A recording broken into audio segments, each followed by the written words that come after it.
bem-vindas e bem-vindos. Se você mora no Brasil, bem-vinda e bem-vindo. Você conhece essa birosca em que a gente vive. Na semana que passou, foi falado muito sobre o caso de infecção de 6 pessoas que receberam órgãos no Sistema Público de Saúde do Rio de Janeiro, mas que estes órgãos eles não passaram por exames, por exemplo, detectar o HIV conforme protocolos e normas do Ministério da Saúde. Então é um pouco sobre isso que eu quero falar hoje. Birosca News, esse quadro que eu faço todas as semanas, falando de questões de direito, e esse conteúdo fica disponível no youtube.com/Alexandre Bahia, assim como várias plataformas de podcast, tem lá o Birosca News. Se você gostar desse conteúdo, curta, compartilhe, assine o canal. Vamos lá. Esse caso ele é extremamente sério por várias razões. Em primeiro lugar, é importante a gente lembrar que o Brasil é um dos campeões em número de transplantes. O SUS, e mais de 80% dos transplantes no Brasil, de órgãos no Brasil, acontece no SUS, é uma grande referência com relação a transplante em todo o mundo. E é importante, então, a gente deixar claro que a problemática aí não envolve o sistema público de saúde, não envolve exatamente o SUS, mas um laboratório particular que venceu uma licitação de 11 milhões de reais para receber 11 milhões de reais para fazer justamente, entre outras coisas, o teste de HIV de órgãos que são recebidos pelo sistema de transplantes e que precisam passar por esses testes para ver se não existe a contaminação por HIV ou alguma outra infecção sexualmente transmissível, por exemplo, ou alguma outra doença, enfim, para que ele possa ser, sendo saudável, ser transplantado para um paciente que está na fila.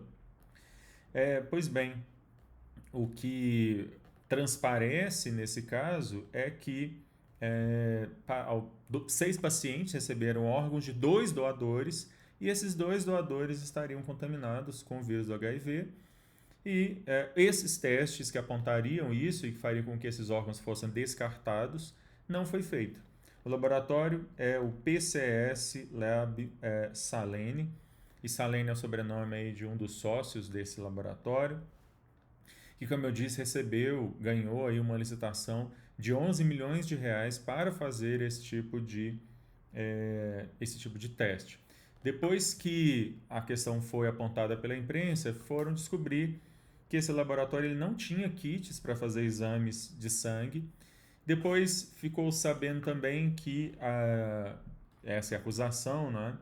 A Adriana Vargas dos Anjos, que é coordenadora técnica, ou era coordenadora técnica desse laboratório, teria indicado para os técnicos para eles gastarem menos material fazendo teste, de tal maneira que os testes que deveriam ser feitos diariamente passaram a ser feitos semanalmente, o que criou aí essa janela que possibilitou a contaminação.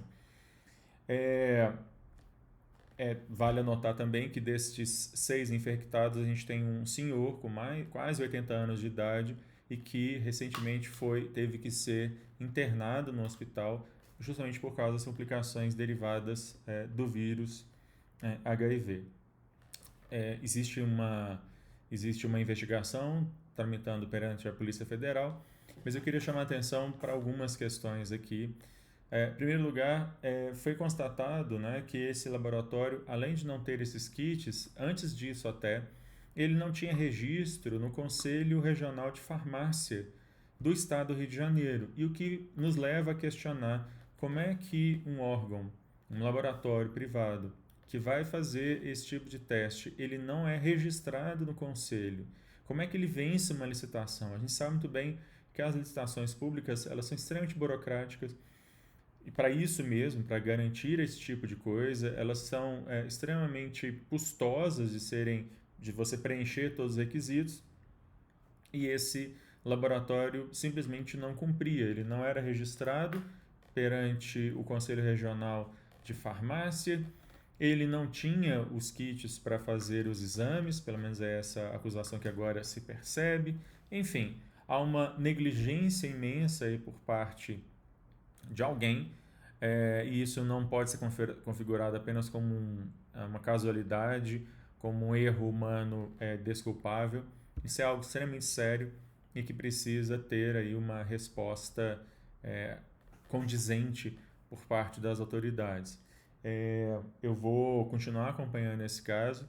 Essa é uma questão que precisa ser efetivamente, os responsáveis precisam ser efetivamente responsabilizados.